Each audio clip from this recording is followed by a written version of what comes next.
kami hanya bermasalah dan memiliki masalah dengan Ratno, satu-satunya makhluk kecil yang selamat dari pembantaian waktu itu. Ya maksudnya coba sambungkan cerita agar saya itu nalar. Lalu apa kaitannya Ratno? Memang benar. Yang kau ceritakan pada saat kepulangan saya di dalam perjalanan menuju desa Kimbing Tali, ayah saya secara tidak sengaja menabrak anak dari Raja Supanting. Lalu? Karena pada saat itu ayah saya merasa ketakutan. Dia berpikir telah menabrak orang, telah berpikir menabrak manusia. Akhirnya saya dan ayah saya turun. Dan saya terkejut melihat ada binatang yang tergeletak dalam kondisi yang sekarat karena ditabrak oleh ayah saya. Saya berusaha menyelamatkan hewan itu. Namun, ayah saya menghalangi saya. Dan dia berkata, "Mundur, putriku, karena takutnya dia adalah hewan buas yang berbahaya." Saya memaksa dan saya berusaha memegang hewan itu. Namun ayah kembali menarik saya untuk mundur ke belakang dan ayah saya mengambil sebilah kayu untuk memukuli Asupanting ataupun anak dari Raja Supanting itu. Dikiranya anak dari Asupanting itu sudah tewas. Ayah saya membawanya dan mengangkatnya masuk ke dalam mobil kendaraan yang kami gunakan. Lalu membawanya ke rumah. Namun secara tidak sadar, pada waktu itu kondisi saya sedanglah merasakan sakit. Kondisi saya dalam kondisi yang sangat terpuruk. Luka di sekujur tubuh. Terdapat bintik-bintik yang menyeramkan. Gatel. Benar sekali. Secara tidak sadar, penyakit yang saya derita sembuh. Pandangan saya yang melihat tidak jelas.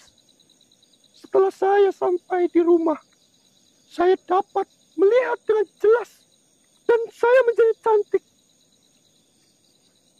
Dengan kejadian itu, saya berusaha untuk datang kembali ke mobil dan berusaha menyelamatkan anak dari Raja Asupanting itu. Namun,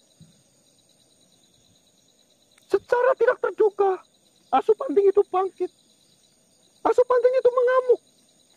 Asupanting itu marah.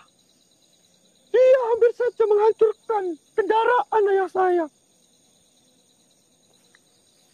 Dan di kejadian itu, paman saya, Paman Mirmoyo, dia mengetahui bahwasanya penyakit yang saya derita itu sembuh dikarenakan darah dari Asupanting. Maka pada saat itu paman saya yang sedang terkena penyakit ganas, tumor otak yang begitu ganasnya dan bahkan mungkin kematiannya sudah dekat.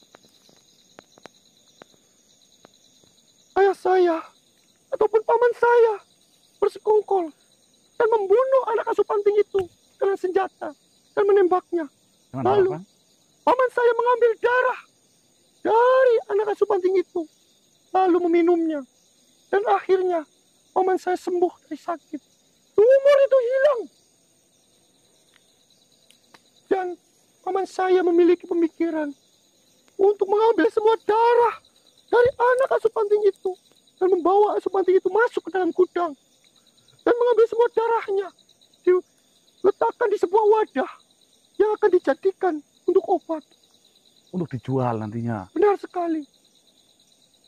Itu sudah berjalan selama beberapa hari, bahkan sampai mendatangkan sang ahli dalam pembuatan sebuah obat.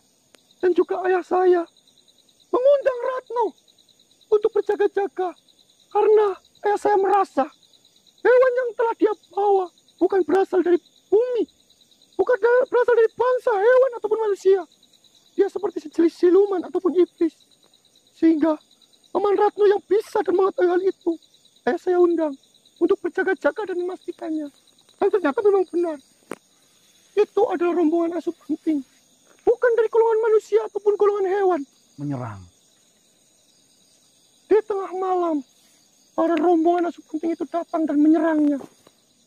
Semua yang berada di dalam gudang, yang sedang melakukan sebuah penelitian, yang sudah merancang untuk membuat obat yang begitu manjur untuk dijualnya, mati dibunuh oleh Asupanting.